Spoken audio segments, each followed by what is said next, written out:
Fast bowler Hasan Ali Pakistan super league میں 100 وکٹیں حاصل کرنے والے دوسرے بولر بن گئے۔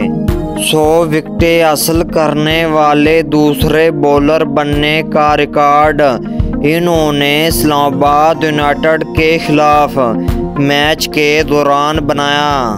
پی ایس ایل سیزن 9 کے 15ویں میچ میں حسن علی نے اسلام آباد یونائیٹڈ کے ایلیکس ہیل کو آؤٹ کیا تھا، جس کے بعد وہ ٹورنامنٹ میں 100 وکٹیں حاصل کرنے والے دوسرے بولر بن گئے۔ وہاب ریاض کو پی ایس ایل کی تاریخ میں 100 سے زیادہ وکٹیں حاصل کرنے والے پہلے بولر ہونے کا اعزاز حاصل ہے۔ وہ 113 وکٹوں کے ساتھ سرفہرست ہے۔ ان کے بعد شاہین شاہ افریدی 98 وکٹوں کے ساتھ تیسرے نمبر پر ہے، جبکہ شاداب خان 83 وکٹوں کے ساتھ چوتھے نمبر پر ہے۔